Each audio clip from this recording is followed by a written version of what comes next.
I've been seasick every single Hobart that I've done. And look, people give you some sympathy, but they're not slowing down the boat or making it more comfortable. You just got to work your way out of that. And it's about acknowledging it and then just working out a way to get yourself out of that hole. And it's really difficult because when you're out there, it's not a theme park. There's no off switch. You can't push a button and eject. You're on that boat in those conditions and you just got to work your way through it. But it's about just coming together as a crew and that common goal of driving the boat as fast as you can, 24 hours a day, and pushing through, and some resilience to get to the finish. You're listening to the Rising Tidecast, the podcast for sharing the stories, the lessons, and all the good stuff from legends in the marine industry.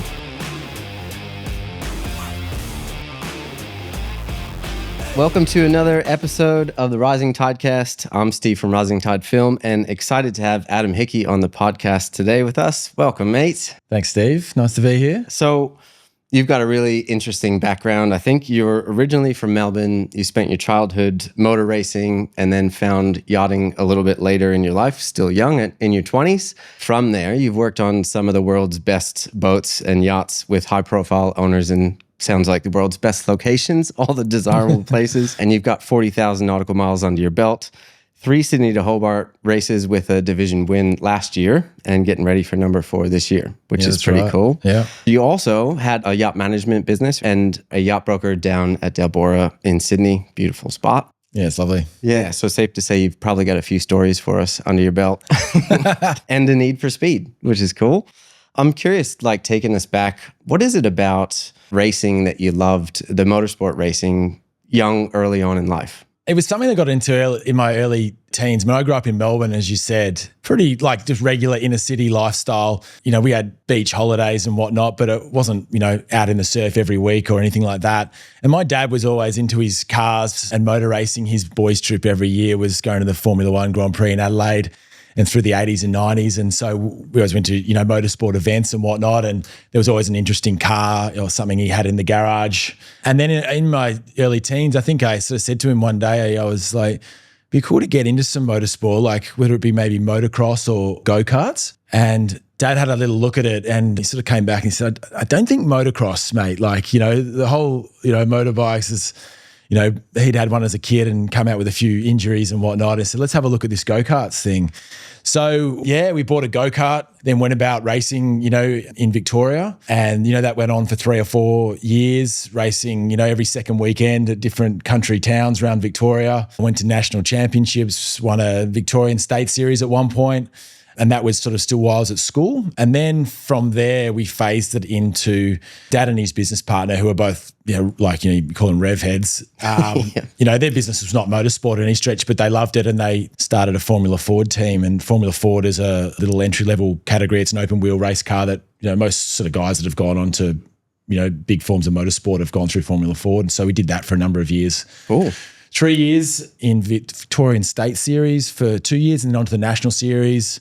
In that National Series in 2003, I was competing against guys the likes of like Jamie Whincup, Mark Winterbottom, Will Davison, and those guys have made careers out of V8 supercars in Australia and Will Power, who went on to win the Indy Champ cars over in the States. That's awesome. Yeah, which is really cool. And look, at the end of the day, that sort of phased out. You need a bit of a budget, with when you get to that level. And, talent takes you only so far, money takes you the rest, and just sort of phased out and came to an end due to that sort of constraints. Right. Did you end up breaking any bones? No, there was a couple of good crashes, but maybe a rib or two in go-karts. But yeah, there was no major bone breakages in the motorsport.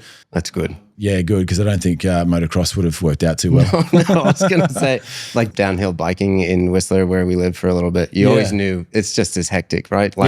As far as breaking stuff, it's, when the season starts, when everyone's limping through the village in crutches and stuff. Yeah, totally. Yeah. What is it that racing and motor racing gave you? I'm curious because you're still racing just in a much different scene now. So what is it that kind of has kept you in it for this many years? I think it's just a general competitive nature. And when I did finish racing, and I do remember sort of after a couple of years realizing I hadn't competed in anything for, a while.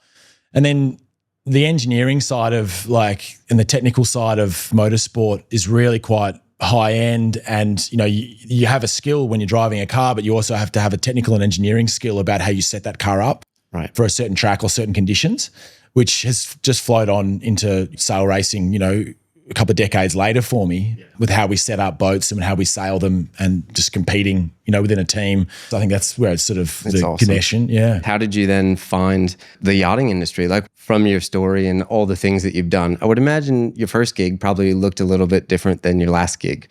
So like when you first got into it, what were you doing? After the motorsport finished, at the same time, I was still living in Melbourne. I just got out of a business as well. I'd had a little hospitality events business, which hadn't sort of wrapped up too well with a couple of partners. I just finished uni. I just broken up with a girlfriend. I was still living at home. I hadn't really traveled. A lot of my friends had done some stints overseas. I was in a bit of a rut. Yeah. And I needed a change. I needed a circuit breaker, and someone had sort of said to me at a bit of a whim about they'd just been to Hamilton Island Race Week with their dad to race. And he'd said, that'd be a really cool place to go and get a job. And didn't think anything of the comment at the time. But a few weeks later, I was, just at home, still living with my parents. And I was like, maybe I'll have a look into this. And all through uni and through, my part-time jobs was hospitality. I worked in some pretty high-end restaurants at the end. And in a really short period of time, I applied for a job and I moved to Hamilton Island. Wow, jump right in. Just literally did. And it was an opportunity to get out of home into a paid job, really relatively safe sort of environment, and just a totally new space, completely different to the suburbs of Melbourne. It was then on Hamilton Island. The plan was then to work and then to save up enough money to go backpacking through South America. But when I was on Hamilton Island, through some mutual friends, I met a few guys that were boat captains. And they were running boats like, 82-foot Sunseeker, and a 70-foot Warren, I think it was. And I'd never seen anything like this before in my life. Yeah, yeah. And these guys were about the same age as me, maybe a little bit older at the time. And I was like, this is your job. These boats are amazing. And just getting a little bit of exposure then, they work for generally wealthy families and they're employed they bought the boats up from Sydney and the families will fly into Hamilton Island. They'll use the boats around it. And I was like, wow, this is your job, man. This is unbelievable. And at the same time, I was working with a couple of guys in the restaurant who had just come back from backpacking overseas and done a little bit of part-time work on some super yachts in a place called Palma, Mallorca, off the Spanish coast. Yeah. And so they started talking about their time doing that. So I knew that after my trip in South America, I was going to end up in Europe for the second half of my year away, backpacking and whatnot. And I knew by some point I was going to be out of money. And like most Australians, you maybe get to Europe and you go to London and get a bar job. But after those experiences, I was like, maybe I'll go to Spain and get a boat job. Yeah, sight said of it differently. Yes. Yeah. So, that's what I did. But just sort of back up one sec, like the move to Hamilton Island it was like, it was a sliding doors moment for me because, it changed my life, not only like professionally, but also personally. It's where I met my wife, we just started dating at the time, but now down the track, we're now married. We did the whole super yacht thing together and with 2 kids. It was about just a bit of a leap of faith and I didn't really know what it was going to turn out. And it's got me in this trajectory of life, both personally and professionally, that sort of here I am now. When you first met those captains that were there, what was it about that experience or a conversation, or can you remember stepping on one of their yachts that they had there and just going oh my God? Yeah, well, it was just a world I'd never been exposed to. Never seen any of these boats, didn't know this industry existed, didn't know you could have a career in this. And I was like, how did you guys do this? And what did you, and a lot of these guys, I'm still mates with these guys today and they still work in the industry. And, down at Royal Motor Yacht Club is the marina manager down there and a few other guys got yacht management businesses and stuff. And yeah, those guys grew up, I guess, a bit more exposed to the industry than I did, but that was amazing. And yeah, just then getting to see on these boats from top to tail, it was generally after we'd been to the bar or the pub and they invited, a few people back and whatnot. And just being like, holy moly, just getting blown away by the possibility of the career and where a boat like this could take you in a profession, you know what I mean? So then take me to when that second half of the backpacking season. What was your job there? How did you find the boat? Did the connections help? Yeah, look, they did help a little bit. But so then Jess and I met up again. I went to South America by myself. And we met up again and traveled Europe a little bit and then ended up going down to Mallorca. And Mallorca is one of the Balearic Islands and probably more so known for the island of Ibiza that everyone knows, but Mallorca is the island next to it. And Palma, which is a real super yacht hub, particularly with large sailboats, a bit like you might say on Tebe is the hub for the big powerboats. And we literally got the ferry over and just sort of lobbed up, and we'd had a couple of little connections there, but we were just staying in a hostel. And the idea was just to get some day work, as you call it. And that's basically not as a full-time crew member, but just, day to day, helping them out like in the yards or in the marinas while they're preparing to go out for their season and whatnot. That was really hard to even just get a day's work for me. You know, I thought I was a reasonably capable person and I did have that, but literally sort of walking the marinas and the shipyards every morning, you know, ringing the doorbell and saying, have you got any day work? You know, nothing. And I got nothing. I got no work straight up. You know, it was really tough. How long did it take you to find, I guess, and what do you think it was that actually, was it luck? Well, yeah, it was. It was also Jess. So a green deckhand and a green stewardess, you know. Could be a bit of a liability. Well, versus, exactly. You're never going to get a job together. It's really hard. But look, we weren't looking for full-time jobs. We were just looking for sort of any work and some exposure. But at the same time, like when I was walking around, you know, those marinas and sneaking into the shipyards and whatnot, like just seeing these boats, like we're talking now a different scale. We're now talking 100 foot bigger, you know, 150 foot bigger, you know. And these massive sailing rigs. And I mean, I was still enjoying myself. I wasn't getting any work, but I was walking around every morning just being like, oh my God, have a look at these boats. Good spot to have a coffee. Yeah, that's right. You know, and through some connections and whatnot, look, Jess got a little part-time job on a boat called Antares, which is a 42-meter Royal Horseman built like ketch, a beautiful boat. And it was just a temp job. And for 5 weeks until the stewardess, the main stewardess was sort of coming on to take the role. So she went to, you know, do that week's work or the first week. And, you know, the captain had a couple of day workers on there. I don't think we're quite working out. And she said, oh, well, look, my boyfriend's looking for a bit of work. And he's like, all right, why don't you bring him down on Monday? We'll give him a day's work and we'll see what happens, you know. So I came down to, you know, the boat on Monday and just got a day's work. And he's like, oh, what are you doing tomorrow? I was like, well, nothing, mate. And he's like, well, come down tomorrow and have another day's work. And I just really applied myself, you know, and all I needed was just someone to give me a go just for a couple of days work. And then I was off from there. That turned into 5 weeks work, albeit just in the shipyard before they went out. So that was my first sort of exposure onto a super yacht, actually, you know, working in that capacity. That's awesome. What was next in the super yacht sector? So that season carried on, you know, and from there we then got invited to do a delivery trip on a 38-meter Perini called Northern Spirit. And all that was once again, it was sort of day work. The crew was taking the boat from Parma to Split in Croatia, which is 5 or 6 days sailing. And then they had a whole charter season sort of planned out. So they were like, you know, we just like another extra crew for the delivery. Would you like to come? Once we're done, we'll just fly you back to Parma and you'll be on your way. We're like, yeah, great. We'll come and do that. So we did the delivery trip across to Croatia, which was an amazing experience. Now we were sailing on one of these, you know, super yachts. Yeah. And we got to Croatia. There was a couple of days tidying up the boat. And they said, oh, well, what are you doing after this? And we're like, nothing. We thought you'd just send us back to Parma. And they said, well, we've got a charter for a week. Would you like to just go travel Croatia for a week and then come back and meet us? And there'll be another week's work. We're like, perfect. So this is where the adventure just sort of like carried on. You know, we then got to a country that we weren't even planning to go to. We then traveled around to the islands of Croatia, then came back and met them again, did some more work. And then, you know, prepared them for the next charter. So what are you doing after this? I'm like, nothing. Still nothing.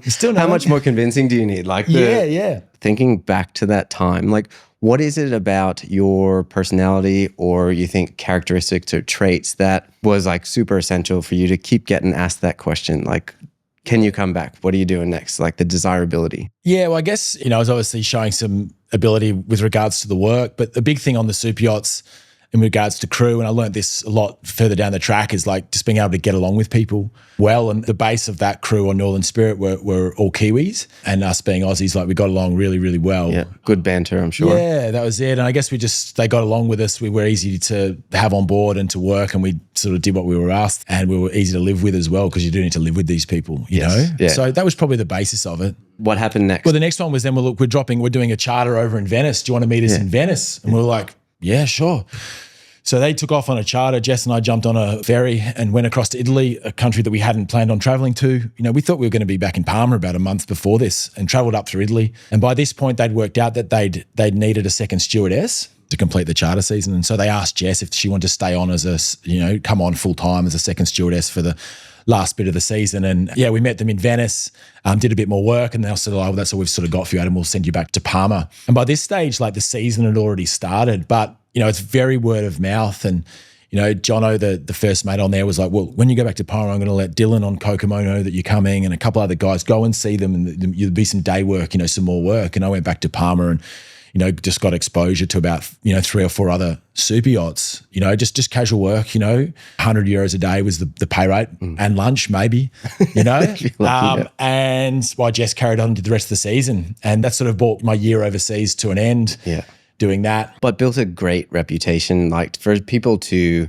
be able to like trust you and give that trust to their friends that are also captains and give you work. Like that's a big thing because everyone in the industry like does want to, at least I've found there's a lot of people that want to help. And when you find somebody great, like you do want to share that person around or that experience around, right? 100%. And I'm still friends with a lot of those guys today, we don't speak as much, they're still overseas, and a few other guys I've then sailed with down the track or done some work with, which is really sort of, interesting. Yeah. So it's even just that exposure has built some lifelong friends sort of out of that as well. That's awesome. I guess after that season finished, then you obviously, it wasn't just a taste anymore. It was actually like, I also saw what you could do financially as well, sort of see, okay, so you can get paid to do this reasonably well, or your expenses are covered. It's generally tax-free as well, earning euros. And there was some guys, earning really good money doing this in a professional sense. So at the end of that, I was like, went back to Melbourne with the idea of going back overseas relatively quickly and giving it a red hot crack, getting some qualifications and getting trained and going back overseas. And what actually ended up happening was I came back, and in the space of maybe being back in Melbourne at the end of 2008, 2 weeks after getting back, I broke my leg in a wakeboarding accident. Oh no. Yeah, relatively bad, ended up surgery and all sorts of stuff. And I was I didn't walk for 3 or 4 months.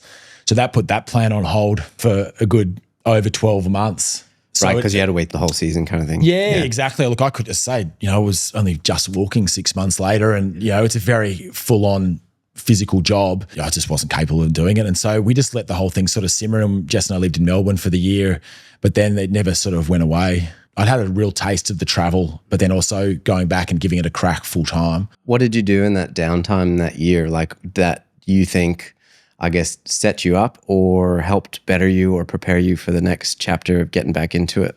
Nothing specifically. Like, we were just trying to survive back in Melbourne. Like, as I said, I came back with a bit of travel debt, then broke my leg. I couldn't do any work. Like, my base of work was just going to get a hospitality job, but I couldn't walk. Right. So it was just sort of about, I guess, getting by. And by the end of 2009, we weren't hating living in Melbourne, but we weren't loving it. We're both working 2 jobs, and like Melbourne, I was a bit like, there's more out here. I want to go again, especially coming from the season you just did. Yeah. Like, it's a bit of a contrast. Yeah. Started 2010.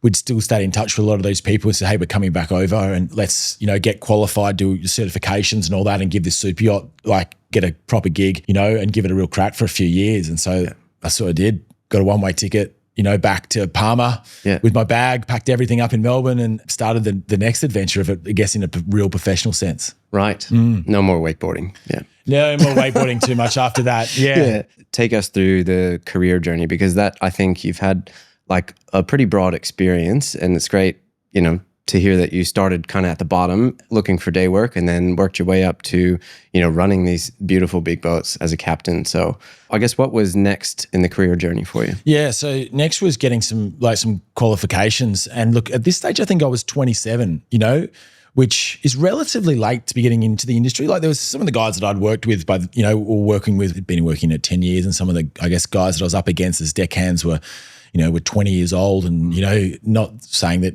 young is better in that sense, but it was a little bit of a factor, And so we logged back up in Palma and just started day working again on Northern Spirit, as we'd done before, and gave us plenty of work there while we sort of went go and look for Jess and I were hoping to get a job together. But once again, a green stewardess and a green, deckhand asking for a couple's job was pretty non-existent, just due to the nature of having couples on boats is a bit of a factor. Once again, it was just a networking thing, and working really hard at the day work that I was given. And, between, they all knew, mates and captains on other boats, and it was sort of like word of mouth type thing. Hey, you should go and speak to these guys, go and speak to these guys. And that's how, there's recruitment agencies that deal in all this, but that's how I got all of my jobs, and pretty much I've had all of my jobs ever has just been through networking and connection. It's such a big thing in the marine industry, right? It's all 100%. Who you know. Yeah, pretty much. Yeah. And also having a great work ethic and doing the right thing and, building your reputation, but it is who you know. Yeah. When did you kind of take the next step in that career on super yachts? Yeah, so it was then finally getting a job on a boat called Salute, which was as a deckhand role. And I thought, being 27 and we were looking for a couple's job, and that wasn't an opportunity on there at that time. But I got offered the position of deckhand on that boat, and I joined that. That was a 56-metre sailing boat. So it's like 185 feet. It had the tallest aluminium mast in the world at 75 metres. Wow. It was only about 2 years old at the time, Dutch owners, and was a really cool program, a mix of Kiwis and English crew. And got an opportunity to join that, full time for the season as a deckhand in a paid, position and live on board. And that was the turning point, right, where I guess it became professional. And so you're a decky on that one for the season. Yeah. And what was that, I guess, like in contrast to the positions that you had before? Yeah, well, living on board was one, sharing a cabin with the chef who was a female Kiwi. And she was a crazy lady, really good chef though. Yeah, it was going from that transition from going home every night to literally living on board and moving all your stuff on board this boat, and that is now where you live. Yeah. You are living on board, and everything's, covered when you're on there, and you really sort of go to no fixed address, So that was the main change, and then working, within the crew, and, and the hours were a lot longer. Yeah, right. Especially when you go out on charter, or when the owners came on board, the boat runs nearly round the clock, Yeah. You're always doing something, shift work kind of. Yeah, early mornings, it's just you're just on sort of all the time, There was some downtime, but ultimately it was an amazing experience because you also didn't spend any money, so it was a great saving tool as well. You literally go 3 months without spending a cent because you're just working, With the added, job scope, did you still enjoy it the same, or was it a different kind of enjoyment? Yeah, I was really lucky with that boat as well, that was a really busy boat in the sense the owner could never sit still. So, in that season, we moved anchorages every day, Started, I can't remember, that season started back in Venice of all places, and all the way down the Croatian coast and into Greece and then across to Sardinia. And, it was like every day we were doing something. So we got these little micro exposures to all these places around the Med, and this is where the miles just started to clock up, and then the experience started to clock up as well. One interesting story about that season was because we didn't get a job together, Jess took a stewardess role back on Northern Spirit. Oh, right. Yeah, okay. And so they took off in a different direction, that season in the Med. And there was a chance that we may bump into each other, but nothing was guaranteed or anything. And I don't recall how long we hadn't seen each other by this point, but just by chance, we were coming down Croatia and heading for a Greek island, and Northern Spirit was on a charter, and they were coming on a direct sort of, course for us to Croatia. Yeah. And it was just they just popped up on the AIS on the radar. It was like, wow, I knew roughly where they were. And I was like, literally going to sail past each other, middle of the Adriatic Ocean, beautiful day. And everyone, because a lot of the crews knew each other, I said, this Northern Spirit. So I asked where your girlfriend's were. I said, yeah, that's right. And the owner said, is your girlfriend on that boat? I said, yeah. And he goes, do you want to stop and swim over and say hi? And I was like, oh, no, John, don't be silly. No. We'll just wait. That's all good, He goes, no, I really think you should. I'm going to give you 30 seconds to answer that and have a think about it. I'm not going to ask you again, but I think you should. And I was like, all right. So this is the owner of the boat, That's amazing, He's got his family on board. And so good guy. It was really nice actually. And Northern Spirit popped up on the horizon. And so just, in the middle of, we radioed them, the captain sort of coerced, and there's two super yachts just sort of bobbing, a couple hundred meters apart, relatively close, just in the Adriatic. All the guests came up on deck. I put some flippers and my boardies on, jumped in, swam over. They put down the boarding ladder. I jumped up, said hi to Jess, gave her a cuddle and whatever, said hi to the other crew, and the charter guests were loving it. And I jumped back in the water, swam back over, and boats just sailed off in different directions. That's straight out of a movie. It was a little bit. And at the end of the season, I remember being back in the bar in Palma and a few people coming up to me and be like, you're that guy that swam across. You've been giving us a bad name, mate. My girlfriend stuck into me. The story sort of got around a little bit. So imagine you proposed. That would be the peak. Yeah, no one would ever Yeah. So that was a pretty unique thing about that season. That's amazing. Yeah. Oh, what a cool experience. And then what stuck out to me is the owner, right? So I think we think or maybe perception of the people that own these beautiful, huge super yachts, they might be in their own world, but with you, it sounds like you had a great connection with him and he looked out for you. What is it, I guess, about him and about other owners that you've worked with that really stands out that maybe is perception that people have that's not the case? Yeah, it's interesting. There's a lot of perceptions out there. I don't know whether it was luck or whether it was an attraction thing, But I guess landing where I did in the large, on sailboats, and like sailboat owners are different. Like they are different to big powerboat owners, and you even see that down in in the harbour in smaller boats as well.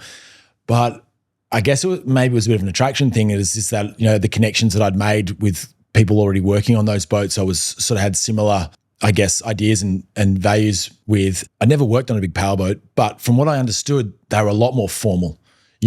There was clear and defined lines, like in some cases, like deckhands were never to be seen by the guests. They'd be wearing all whites, all that. Well, on sailboats, it was still a very clear and defined line if you're a crew member and a guest, but like there was mix across those lines a bit, still professionally, where we got to go along on the adventure and the journey with them as crew, right, and to experience a lot of things. And so we had quite nice relationships with them, and that went for all the owners, and even this racing yacht that I'm on nowadays, those owners are really inclusive and they're really intrepid and adventurous people. So yeah, that's been one thing. And as I say, I don't know whether that was luck or just the attraction maybe that landed on my feet in that regard. So I mean, that would elevate the whole experience of what you're doing, because being part of the journey versus almost like being on someone else's journey, it changes, I guess, what you enjoy about the job, right? And how you're getting on with, the people that are with you and your crew, and I guess the owners that you're interacting with every day. Yeah, definitely. And look, once again, like I'd never worked on a big powerboat, but I'd heard some stories about some guys and girls not having great times on them, They didn't really move that much in some regards, or as I say, that it wasn't about the adventure. And, there's some roles on some big super yachts, like these 70, 80 meter, super yachts you see overseas. Like there's a team of generally, like girls working in the laundry that wouldn't see the light of day every day. Yeah. They're literally full time in the laundry in the bows of a super yacht. That's a completely different experience to being, like a deckhand, like moving around the med. And I'm sure every boat's different too. Like they're not all like that. But yeah, I would imagine that's not the experience you dream of when you sign up for that. No, it's definitely not. Yeah, so I was lucky in that regard. And yeah, the owners I've always worked for was super nice. I don't think I'd ever stay on with sort of a program if the owners weren't sort of, nice, because it just makes it too hard otherwise. Yeah. And what you value and stuff. So yeah. I guess, when did you decide to make the leap and become captain? Yeah, so I was on Salute, then Jess joined Salute. We finally got that couple's job and we worked on there, for the next 3 years. Did that sell it into the owner, the swimming across to their boat? Yeah, well, I guess they knew her and stuff and by that sense, and that sort of worked out. And I mean, it also came at the cost of someone losing their job, and that is also the brutal side of the industry from a crew perspective, is that there's some guys that have really long, illustrious careers and stuff, but, I've seen people lose their job literally overnight, basically because maybe the owner's wife doesn't like them, right? Or they're just not getting along with people, and it's like, hey mate, pack your bags, we'll be in port tomorrow and you're out of here, sort of type thing, Yeah. So it can be a bit cutthroat in that regard, like fair work doesn't really exist, in the maritime world offshore. So that came at the cost of someone who'd been on the boat, but the captain made a decision that combination wasn't quite working. And, we were sailing in Gibraltar to go across the Atlantic, and he sort of called those people into the cabin and, one day and said, hey, tomorrow you're off the boat in Gibraltar and we'll organise, flights home for you. And so that's when an opportunity for me to get a promotion and then Jess to join sort of happened. So then we did that for the next few years, across the Atlantic a couple of times, through the Caribbean, up through Cuba and into the US and Bahamas and all that. And then that time was sort of done. And that was not so much driven by Jess, but we wanted to go home. That was sort of 3 years now. We'd saved up a bit of money as well. And she was a bit over the industry and the travel by that point. I think for her it sort of served its purpose. And so we moved to Sydney. From your perspective, but also from other people that you've spoken to that, they do their time and then their time comes to an end and they're ready to go, back on land. Like, what's the difference and what is it that maybe people you find looking for? And then once they've found it, it's kind of, okay, we're done here. We can go on to the next thing. Yeah. Well, I mean, for Australians and Kiwis, it's a long way from home. A lot of English work in super yachts over in the Europe, but that's, it's like just a short trip back to home. And so we use a lot of our leave time just to come home, not necessarily go on holidays. So, I mean, there's some guys that have gone on and still work in the industry now, but yeah, I guess you maybe get to a point and that becomes hard as well, when you're then getting down the track with your relationship into marriage and kids and that sort of stuff. It's difficult to manage. Complicated unless you choose to just live over in Europe like, a few guys do. But, that was sort of like the turning point. I wasn't done with the industry or crewing. So we came back to Sydney and Jess, she went land-based and got a job in marketing. And I then, got an opportunity to be a captain of a chase boat. So when I say a chase boat or a tender to a larger sailboat called Sarissa, which is Australian owners, really like prolific Australian owners. And they'd bought, you call it a tender, but it's a 16 metre or 52-foot tender. Yeah. It's not going, it's not going in the boat. No. And it was sort of becoming popular sort of, 8 or 9 years ago with these big super yachts and then get these chase boats. And so, I got to come on that program, employed as to be the captain of that boat and run it in conjunction and support the larger super yacht. And then that, set off, then another round of, I worked within that program for sort of 6 or 7 years, another round of huge adventures and that, a whole bunch of stories with that one as well. Seems like the industry and what your roles are in them is just riddled with like, oh my God, this is real life, or I can't believe this is happening. But also just like things that most people would be like, did that actually happens? Like what sticks out to you? I guess going to that like program, like on the Salute program, like there was pretty high bar, but then going into the Sarissa program was next level. So that was a full custom made, fully designed, super yacht from the ground up specifically for the owner, where the Salute was somewhat of a production boat. They're still 56 metre, but, the running budget was healthy, and getting a brand new boat with 0 hours on it that I was now the captain of, that I got to go to Sweden and spend 8 weeks in the factory there building and putting it together and whatnot, commissioning it, like that was then now sort of getting next level. And the level of responsibility then really, stepped up as well with running that. So when you're building it, like, do you ever think that that's what you'd be doing? No. Well, I mean, if we fast forward, like when I was employed, like I didn't have much, I was employed, the boat was well in build already and I didn't really have much say in the boat. But, a couple of years down the track, the owner commissioned a second one of these, which I did have a lot of input after running that boat, and he wanted a second one. So then was running 2 of these boats. One was out in Tahiti and one was here in Sydney. But getting to specify that boat, for what we required to take this boat well offshore and do some of the adventures and stuff we did in some really remote parts of the South Pacific was a pretty cool experience. Once again, there was a budget set, but it was really healthy and it saw fit and it ticked the box. I got to put it on and bits of equipment and additions and changes, and that was a really cool process. That was really cool to be involved with. Was there an adventure that stood out to you that you can talk about? I know there's like a lot of NDA stuff. Well, I don't think I'm under NDA anymore, but I guess following on the theme of really, like intrepid and adventurous owners, their idea was to get away, as far away from people as it possibly could when they had that opportunity. Really, really prominent sort of Australian owners in the media, and really super busy. And when they went on holidays with their kids, it was to spend quality time with their kids and to go on an adventure, The owner, I can think of some times like in New Caledonia, the Southern Lagoon there was amazing cruising down there, but there's parts of that are uncharted, right? Not saying that they're not explored, but there's no charts for them is what I'm getting at. And so you don't just charge down there in a 5 metre, 30 million euro super yacht, just go, we'll anchor up here, But he would be like, right, he used to be attracted to these areas. There's no charts for that. Let's go check them out, you know? And so with the tender or the chase boat, we're able to go down there and check these areas out, first, and then work out anchorages and if there's any sort of bommies or issues in the area. And then, the super yacht would come down and we'd sort of explore into some areas that felt, really, really remote, out there. Yeah, some of the stuff we did in the remote areas out in Tahiti was, just next level as well. That's so cool. Yeah. Yeah, just the idea of being able to explore somewhere where not many people have been, like, that's definitely an allure of being on the water, obviously, but also like having the capability to do that with the boats that you've got, the crew that you've got. And knowing that these are places that on my own, unless something dramatically changes, like I win the lottery or something, like I knew these places I'm never going to go to. So having that opportunity to go to them with that equipment that you have at your disposal with owners that are really sort of pushing to see how far we can, adventure out there, it was amazing. It was really cool. What would the rest of your career look like before you was that towards the end? Like how many more years were you on that boat? No, that was sort of the first few years of the Sarissa program. Yeah, we were then, I then, as I say, then had 2 boats. So one was sort of retired. The original one was retired to Sydney. And then the new one that we specified went out to Tahiti and joined the program. And so, this was sort of getting a little bit, I don't know, towards 2015, 2016. By this stage, we were starting to look at like getting married and, starting a family, and this overseas travel was going to be, I was away probably 6 months of the year. Yeah.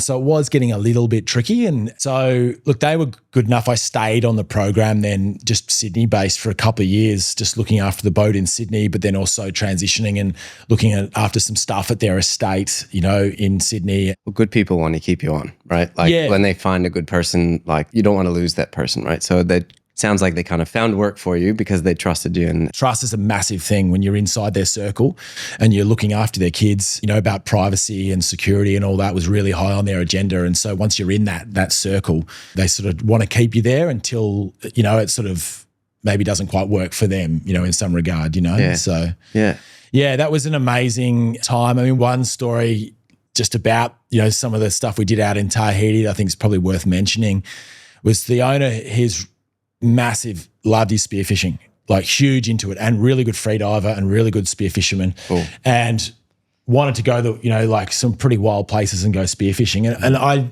sort of scratched my head at some points thinking like his, like personal insurance, like policy must be off the scale, because what we were doing, he would, they would go down with, like 44 Magnum rounds, tucked in their wetsuits. Yeah. So, if there's any sharks, they load them onto the spears. Never happened, but that's the genuine risk of some of the places that we're going to with some pretty big wildlife down there.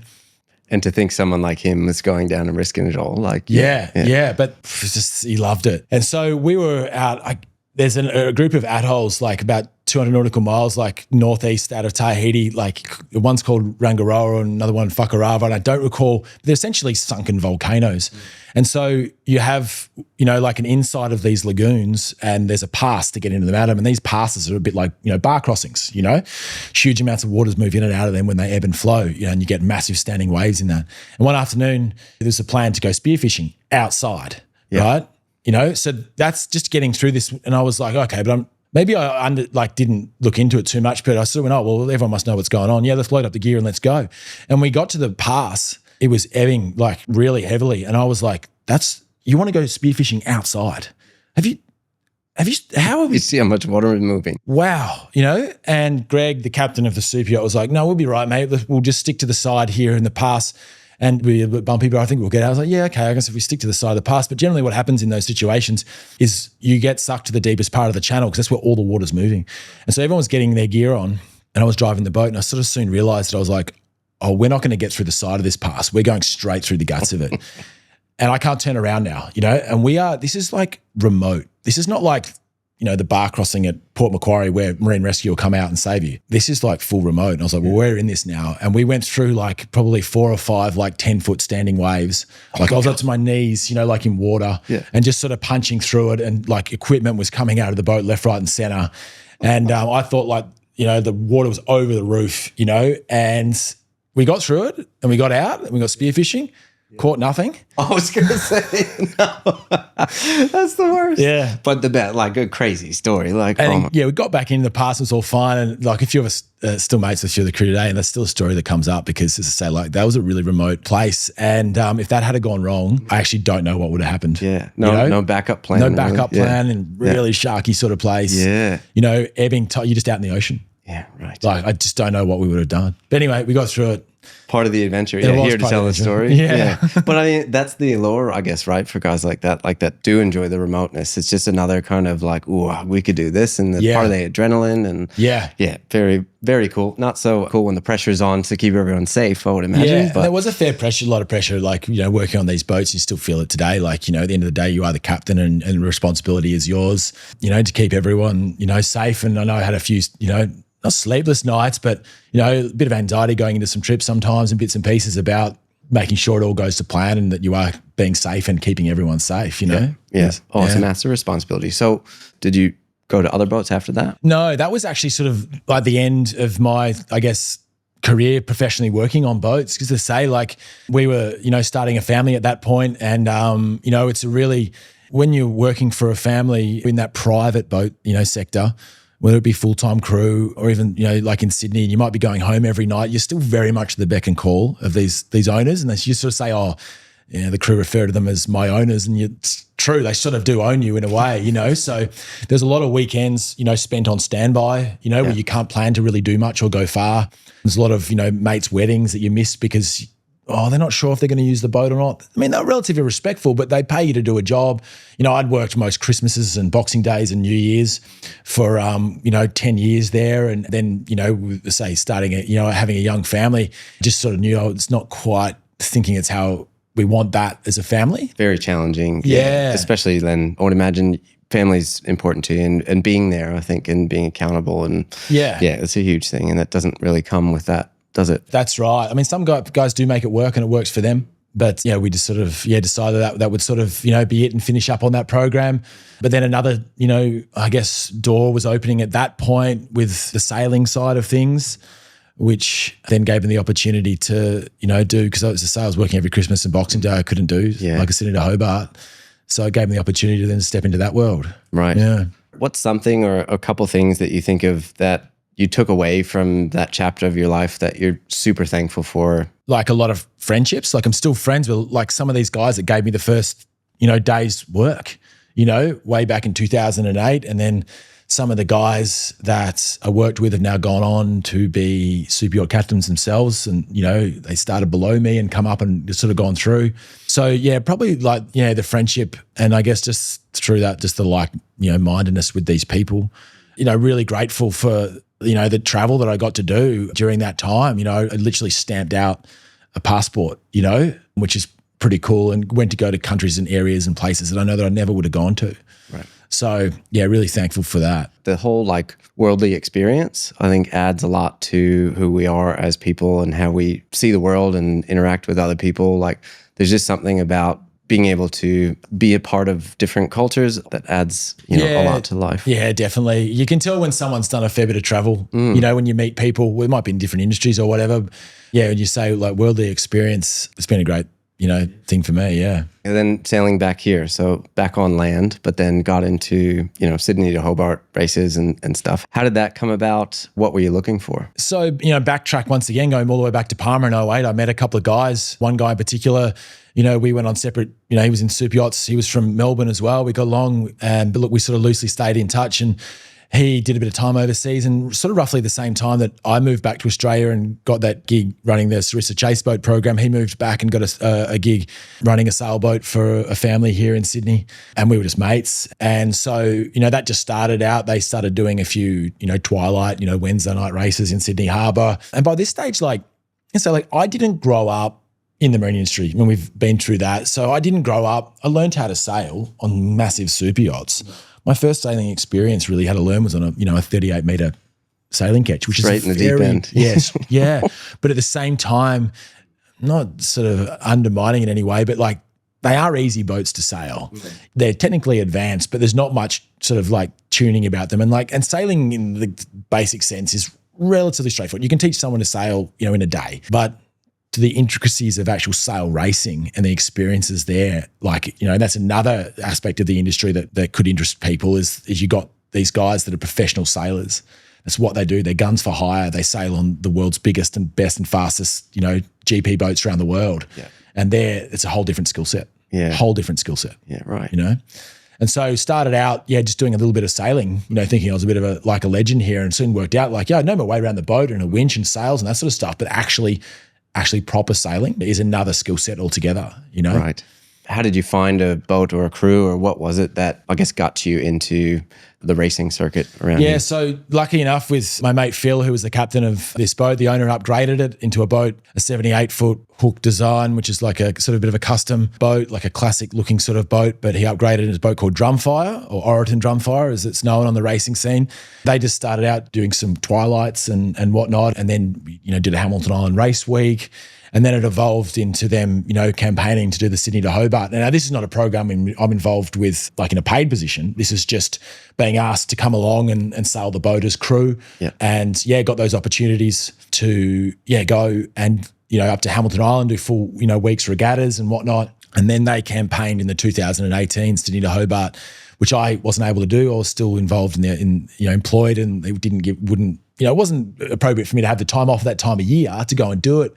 Which Plus is all the training you need too as well. Yeah, that's right. Yeah, and that was another sort of factor in finishing up in that professional crew, was then having that, being, I want to do this next year and having the opportunity to do it, And so, yeah, that's what it all evolved into. From an outside, it's obviously like Race That Stops Nation. You're the pinnacle of racing here. But like, what was the allure for you? Well, I think it was when I was then back in, like I didn't grow up on boats, but like, about the Sydney to Hobart, I didn't grow up playing cricket, but I know about the Boxing Day Test, and it's one of the big events, as you say, and so I knew about it. But then when I moved to Sydney and then started working on the harbour and, on those days and seeing the fleets and being around the CYCA and seeing some of these boats, I was like, wow, mate, like to do a Sydney to Hobart one day, that's on my list now. Like that is on my list. I mean, I wasn't sure, how that would ever sort of come to fruition, but just being involved with that Drumfire program as that developed and then, got the opportunity to do it. And yeah, it was amazing. I thought I was really thankful and privileged to do one, and now it's been like 3 and lining up to do another one. So you're on to number 4 now, but like, what was that first one like? I'm curious as far as even training, like what do you do mentally, physically? Yeah. And then part of the crew, like that you all got to be in sync, right? So I guess you think like I thought that I was a pretty seasoned sailor by that stage, but like definitely not. I'd done a lot of sea miles, I'd done deliveries across the Atlantic, but it's very different to like sail racing a boat, 24 hours a day. I mean, the really cool thing about the Sydney to Hobart is it's like the Melbourne Cup. It's like, Boxing Day Test. It's like the AFL Grand Final. It's one of those things that people tune in to do, but it's actually something that people can do. Like right. As an amateur, you can go in the Sydney to Hobart and compete against some of those GP boats and professional sailors, and you can win it. It's very hard, but it's possible as an amateur to do it, where you can't do that at the Bathurst 1000 or the Melbourne Cup or Grand Final Day, you know? So that's sort of the cool thing about it. And then on that very first day, being on the harbour, sailing out with all the crew, I was a little bit overwhelmed, to be honest. And, like you get the harbour to yourself. There's thousands of boats, but there's the restricted zone the exclusion zone all the way down the harbour. Yep. And on one of the busiest days of the year, like in this yacht race, and you get that runway to yourself. And it's pretty cool sailing out there on that day. That is awesome. Yeah, with all the crew. It's sort of, hair on the back of your neck sort of stand up. When you're starting and then you rip out the heads, like what is that like being on the boat? Once you guys are obviously underway and headed for the next kind of adventure till you get down there. Well, it all comes down to the conditions you've got, and that's the thing. Like if you did just a regular sailing trip from Sydney to Hobart, it's relatively straightforward. I mean, Bass Strait's pretty formidable, but the fact is that it's a race that starts at 1 p.m. on Boxing Day. So you don't get to choose when you get to go. You just get the key conditions that you're given, and there's been some pretty, big seas out there. There's been some really light seas and becalmed and sitting there with no wind at all. The team really comes together once you get out of the heads there because there's no other noise around.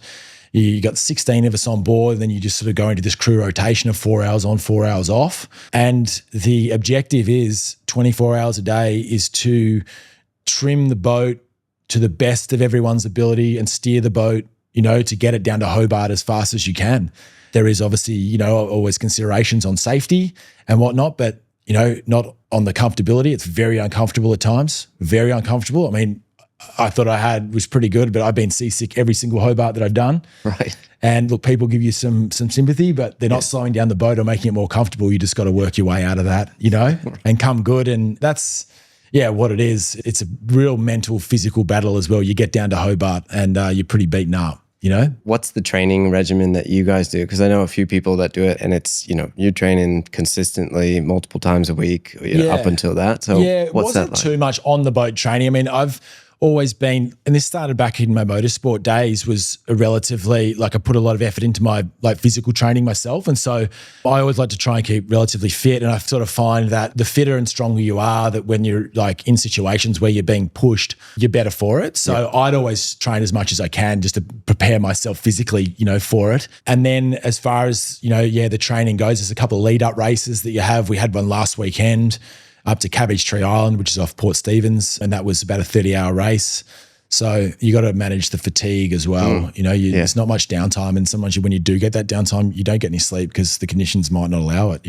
Right. Yeah, it's crazy to think a 30-hour race is just training for a big one, right? Yeah, totally. So that first time you did it and you crossed the finish line, what was that like for you? I remember we crossed the finish line under the spinnaker, and I was doing the halyard drop for the spinnaker. So I was sort of by myself, just up forward on one of the winches, or everyone else was in the cockpit ripping down the spinnaker. And I remember getting the call that we'd crossed the line, and I was actually, I'll be like a little bit emotional. Probably had a couple of, quiet little sort of, little tears to myself, because it was pretty overwhelming, to get through that, it's a massive physical effort. And with the crew that we'd all sailed together for a good time, like while now, and it was an amazing feeling to get down there, What did it teach you about yourself?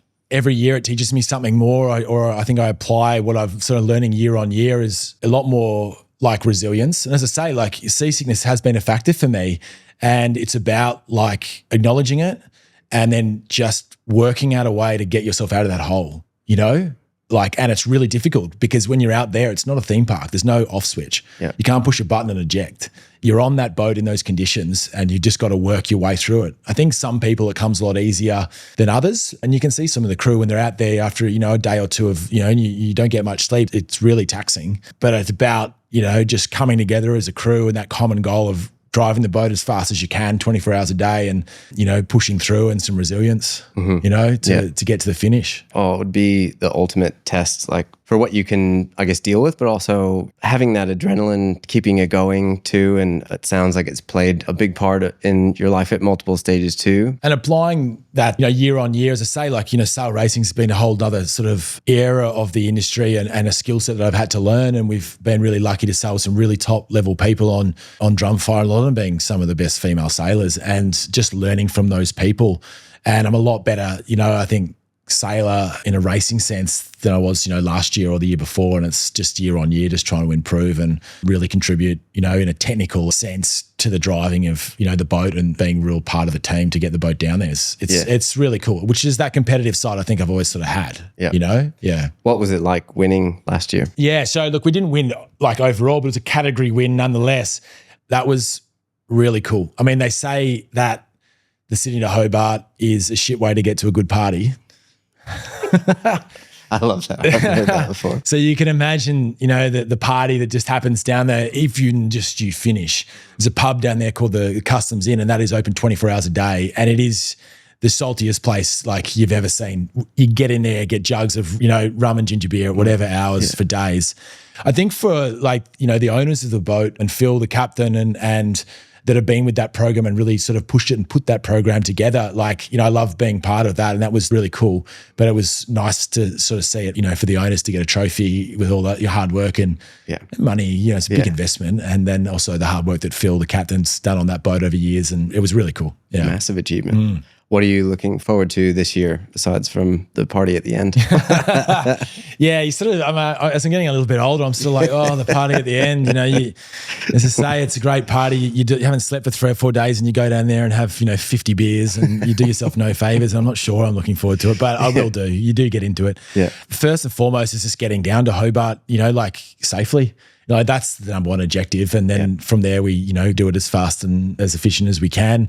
Once again, just, I feel like I'm a better sailor than I was last year, and I've tried to learn some more and just, contribute to the crew, more so than I've done in the past to really, help improve the performance of the boat is one of my goals. Yeah. And look, once again, if we were to win the class, that's the goal, would be amazing. It's a real tough race. Yeah. Yeah. Oh, such a cool thing to be a part of though. Yeah. So especially doing it 4 years, it's impressive. And I would imagine something that you'd look forward to doing a few more of them after. Yeah, what do you reckon? Well, once again, it's time of year thing. Like with a young family, Boxing Day is a really shitty day to go away.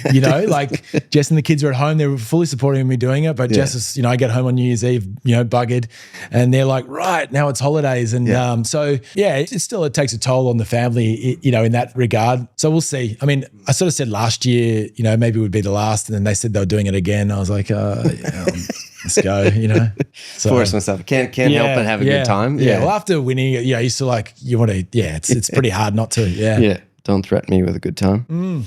Take me through then. Why did you decide when you back on land, family, time, what was the appeal of Brokerage and why also Dalbor? Or did you first go there? So after finishing up in the professional crew sense, I actually sort of had a bit of time out of the industry, and I just had a sales role for a construction company, up on the Central Coast. So, I had a 3-year-old or 2.5-year-old and a newborn. And so really wanted to be close to home. But then I sort of worked out, I guess, over that year that I really missed the industry, and missed all like my friends and connections within the industry, that like the crew at the trades and stuff you get to know around Sydney and at the marinas and the marina staff and all that sort of stuff. What's special about the industry? I know it's the people like you talked about mostly, but is there anything that makes it almost that much harder to be away from it after you've had so much time in it? I think it was still that, like lack of adventure. I knew that I didn't know what the next adventures were going to be, because I wasn't working on boats anymore, but it was still like, I didn't want to give up the opportunity for one. I didn't know what it was going to be. And it turned out to be the drum fire program and getting to do that sailing and stuff, which I was still like a little bit involved with, but it was sort of that. And I was a bit like, I'd never really had a normal job as well. Yeah. Like a 9 to 5 and had to go to an office. I've literally never had that. And so then doing that, I was a bit like, I'm not sure this is for me. Yeah, that's a bit of a change. Yeah, real change. And so a good mate of mine, Matt Walford, he'd been a broker for a long time and was running Dalbora Marine, still is running Dalbora Marine. And we'd been, good mates since uni, but never worked together. We'd always worked in separate sides of the industry. And sort of guess I'd always, never being a broker sort of was that appealing. Yeah. But it was an opportunity to get back into the industry, but a little bit on my terms. And so, the role was being a broker is in the setup that they have at Dalbora had a lot of flexibility in the sense I wear the Dalbora t-shirt, but I'm a contractor. So, I manage my own time. I manage where I'm going to be. They give you an office and there's some expectations around that, but it allowed me to be really flexible with the family and traveling, commuting and whatnot. And it was a way of, just applying a lot of my skill set that I had. I mean, albeit there was a lot to learn because, one thing super yachts, you're not involved in any sort of business. One thing it does teach you to do very well and respectfully is to spend money.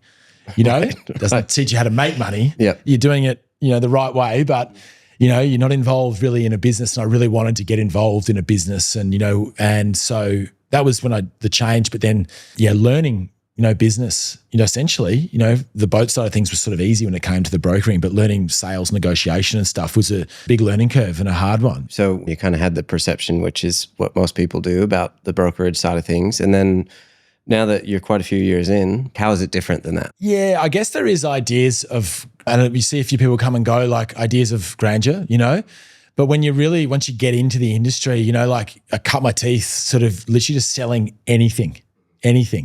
And this was all through COVID as well. You got in at a good time then. Well, I wish I'd got into it maybe a year or so before because those guys that did with and that were network, set up and had the network and had the stock, some guys made a lot of money. Some brokers made a lot of money. And I didn't sell anything for the first 5 months. Right. Once again, that was during COVID. Like just getting your first listings are hard. But then at that time, there wasn't a lot of listings out there. So it was actually a really hard time to start. But I maybe thought that, it'd be bigger and shinier sort of sooner, but that's just not the case because the market in Australia, is very different to what we see on Instagram and what we see in Europe as well. And there's only so many boats of sort of like a certain nature that are traded each year, by a certain amount of brokers, So that didn't really sort of get to me, but it was a bit of a realization.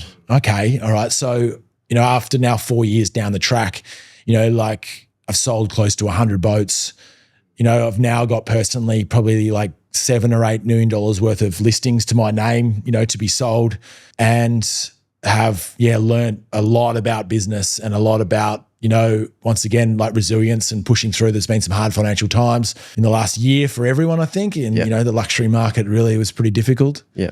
It's been good. Yeah. What do you think is one of the takeaways from your past careers, like working on the super yachts and just being a captain, but also I think a big thing like we talked about was just the relationship management almost and how you can understand an owner or bring a crew together. Like what are some of those things that you think you've brought to, I guess, this role right now?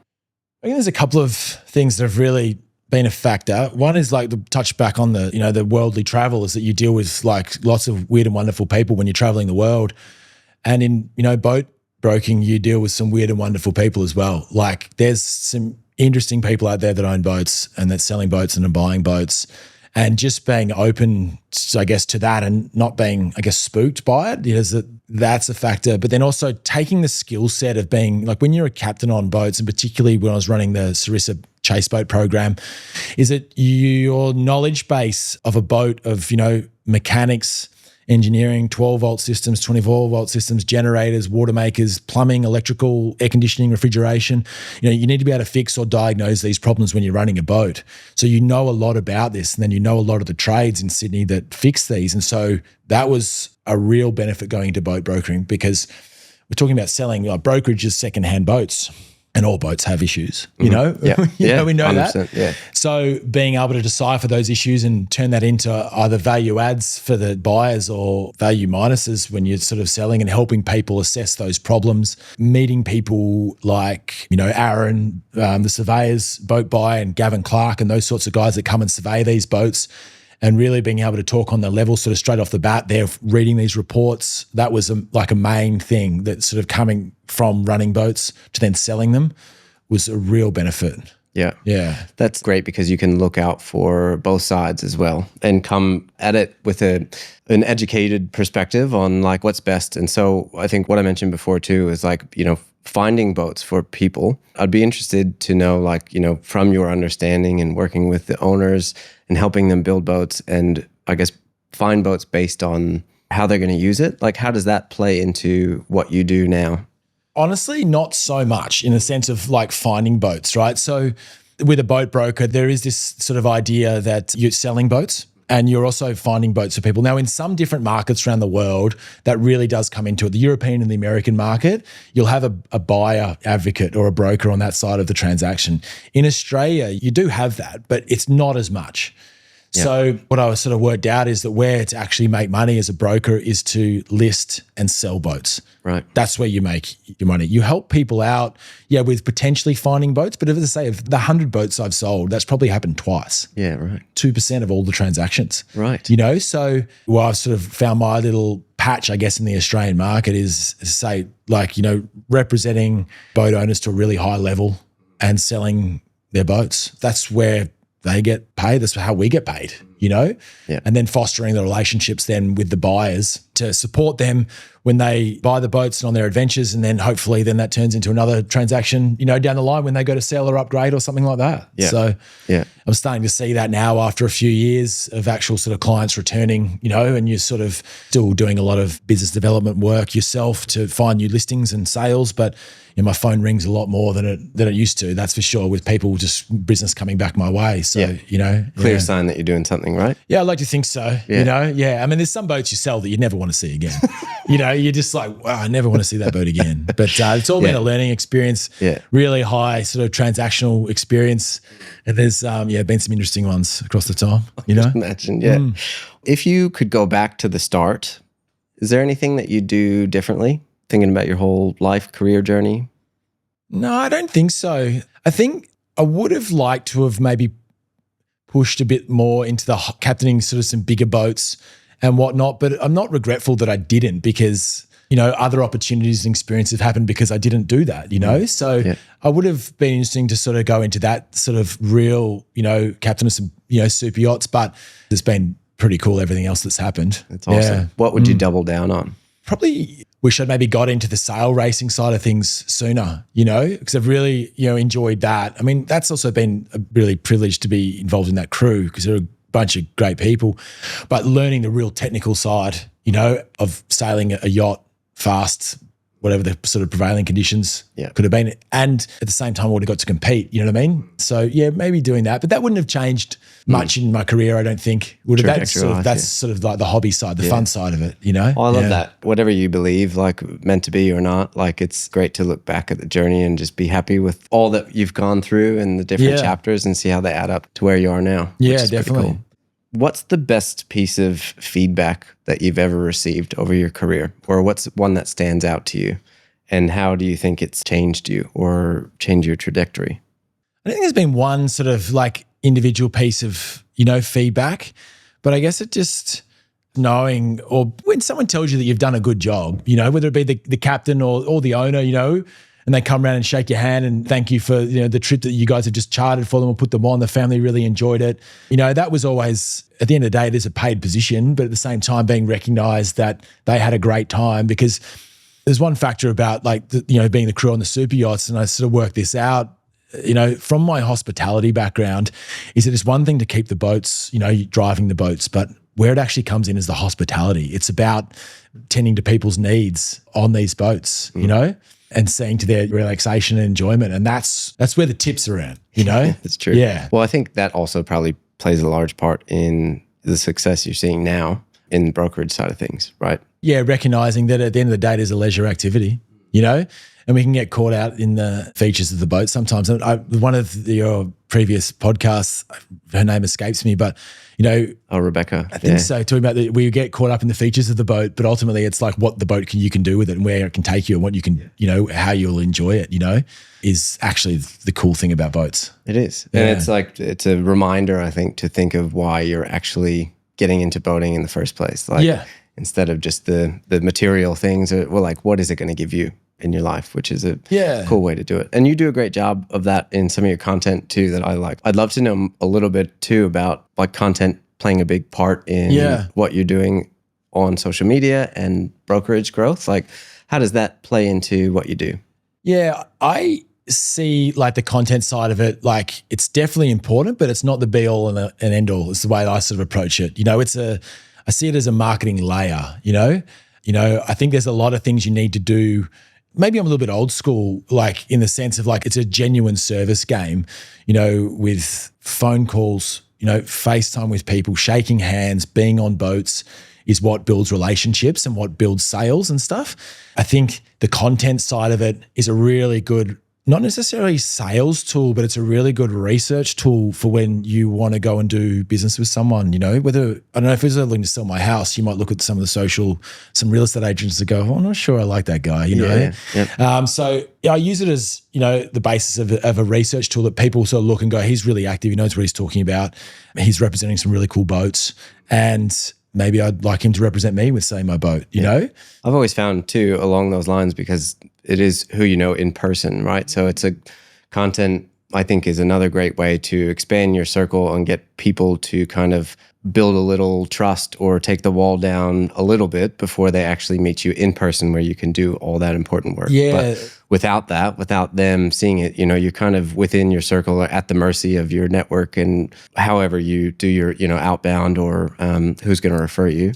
It's a great way to kind of, expand that. Definitely. And after once again listening to a few of your podcasts and a bit of your stuff, like whether it's changing into this, but it's about, you know, like if you've got a boat, it's about seeing behind the curtain, about how people, you know, like how that boat works, or about the individual, the sales guy, the story behind him, giving those little peeks. That's what people want to see on social media. Yeah. You know, absolutely. I know that's, you know, it's like pretty commonplace now, but like that's also hard to then think of that content sometimes when you are, you know, busy, you know, doing all your sales stuff and just sort of day to day, you know, it does take planning and it does take thought and some, you know, creativity. Spot on. And it's about connection and being like authentic. And yes, it's a bit weird probably as a broker to go, this is about kind of me, but also the boat. But like people want to buy from people and do business with people that they know, like, and trust, right? So it's just another way to do it. Yeah, you can talk about the features and functions and stuff, but if it's you're selling the same boat and someone else is and same price and everything, or maybe that person's a little bit cheaper, but I like them a little bit more, like I'm more inclined to go chat to that person, right? And there's some people that like have met, you know, whether they're being clients or buyers or other just trades in the industry, that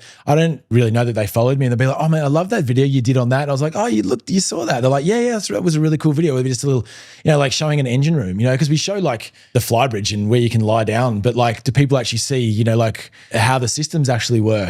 That peek behind the curtain, I think some people are liking it. And that's where, once again, going back on having the knowledge, you know, from running these boats and working, I can confidently talk about those, those, I wouldn't say features of the boat, but those points of the boat that actually, how you run these boats, how they actually work, you know? Well, and coming from a place of authority makes people go, I can trust this guy even more because he knows what he's talking about. So I think that's a great way to do it. And, you know, going back to like what people actually see, no one ever sees every single piece of content you put out, right? But you'd be surprised what they do see. Yeah, like, that's right. And so like, it's another way to kind of, I guess, lower the barrier of actually creating the stuff, knowing that like not everyone's just sitting there like, ooh, what's Adam posting today? Like, you know, it's great if they are, which, you know, probably the mom, who else? Like we got a few people. Yeah. My mom always gives me a like, you know? Yeah.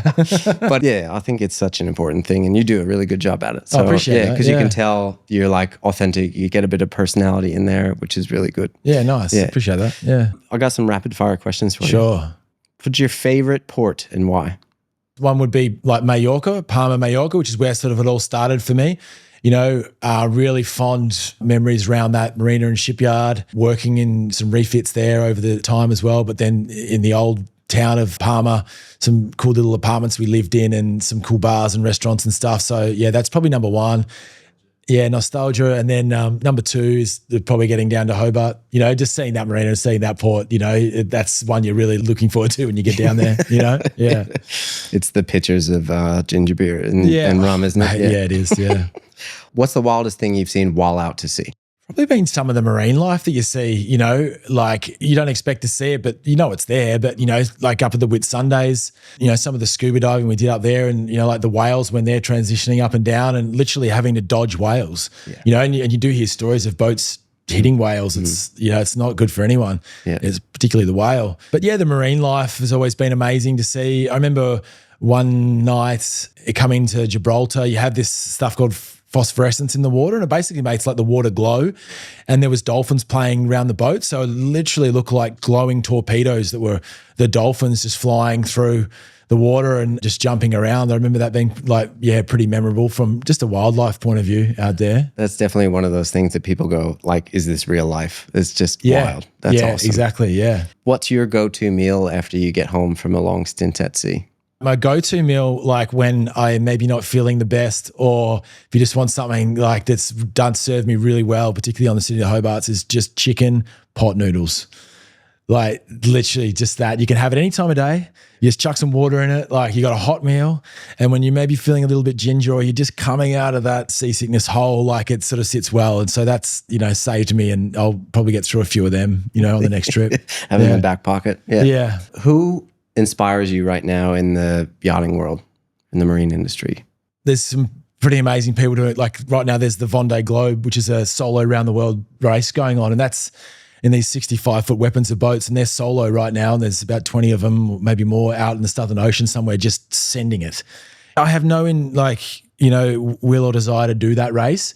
They are a special breed of people, and they'll be on their own out there, for 80 days, sailing around the world. It's pretty, to think that what we do is, the city of Hobart goes for 3 or 4 days, they're doing it for 80. Wow. Like that's pretty cool, and yes, some of the guys out there doing some amazing adventures on boats, to far-flung places, and is pretty inspirational, Definitely. Yeah, I can't imagine. Yeah, you're not pulling up at any port anytime, depending on the weather. It's crazy what they do, yeah. What's the most challenging part of being a yacht broker? It is the highs and lows, and dealing with different people. Every transaction is different. You've got a vendor who's got an idea, you've got a buyer who's got an idea, and they're in different psychological states about how they want to approach it. You need to broach the middle of it. Sometimes you don't get there. And, the expression, don't count your chips at the table or whatever it is. It's like you can have, don't count the commission before it's in, because you've had some juicy ones fall over, and it's in that competitive sense, it's pretty upsetting, and it could really make or break a year, so that's been a challenge. I've dealt with some really, really nice people and also some really horrible people, I genuinely say that, people you don't want to see again. Yeah, no filter, I guess, when you're dealing with general public. Yeah, it's unfortunate. And look, some people, they are wealthy individuals and they have a lot of money. We're dealing with quite sort of high wealth assets, and I've learned you got to take the emotion out of it. I only deal in fact. Now I try my best, but it can get emotional at times, particularly for them, and then the emotion can bring out nasty sides of people sometimes, Right. And they're the people you don't want to do business with again, but. Yeah. What's your favorite boat name you've ever seen? Some of the boat names you see, and nothing comes to mind at the moment, but they're the same people that name racehorses sometimes. You're like, wow, just this really weird and wonderful names. I guess I'm a little bit of a traditionalist. Like I do there's some beautiful sailboats out there, and I think all boats, are female, and there's some beautiful names of some beautiful sailboats, going around. That nothing just sort of stands out, but it's that name Rebecca or some really suits that beautiful, classic sailboat. So I like it. What's your favorite piece of boating advice to give to people? Just go and use the boat. We can run through how it all works and stuff, but if they've got the general level of capabilities there, but go and use the boat. Just keep a list of all the items that you've either got questions about or don't work or head scratches or whatever, then come back and we'll work through it all. But just go and use it, Lots of people are really sort of afraid to use it. And if you need to develop your skill set, there's guys out there that offers professional skippering and training and that sort of stuff, get that. Because if it's not enjoyable or you find it stressful, you're not going to like it. And, and that's us dealing with a few guys that have bought boats. Look, I get to sell the boat again, but, ultimately they just didn't like it and maybe didn't go about it the right way as well. It's a shame too, because it's like, what boating can give you, and to have a bad experience is just, not the good taste that you want to leave in someone's mouth too, and know what they're missing out. Yeah, that's right. How do you want to leave us today? I guess now I've been through the marine industry and still in it, obviously in a myriad of different factors. It's an industry that I stepped into not really knowing anything about it, and when you start looking into it, there's a lot of great people. It's a huge industry with a myriad of different careers that you can have, whether it be professional crew or trades. And in that trades, you've got all different sectors in that, like you're quite exposed to the fishing side of things. That's another sector of the industry, the professional sailing side of the industry, boat building, marinas and all that. Like ultimately it's a leisure industry. And so I think it's been great to me to be able to work in a myriad of factors. And at the end of the day, like I still love the fact that it is a leisure industry and it doesn't necessarily always feel like work. Yeah. You still got to make a career, make it financially work for you, but ultimately like it's been really good fun. And I'm not sure what the next sort of adventure is. I'm open to it and we'll see what comes. Love it. Yeah, we are very lucky to be in such a great industry. That's awesome. Yeah, and absolutely. Thankful to know you too. You work at a great spot. So yeah, thank you for coming in and having the podcast today. If anyone wants to sell their boat or looking for one, you know where to go. Adam's down at Dalbora Spit in Sydney. Yep. And I know everyone's going to take a lot away from your insights and loved your stories. They're amazing. What an experience. I appreciate it, Steve. Yeah, no, thanks. Mate, I love your podcast and what you're up to as well. And awesome. I've shed some light on, where the career and the industry can take you in different facets. Hopefully some people might get some stuff out of it. Yeah. I'll put your Instagram in the show notes and LinkedIn as well. And go have a chat with them. Thank you again. If you enjoyed this episode, definitely share it with someone who you think would as well. Catch you on the next episode of the Rising Tidecast.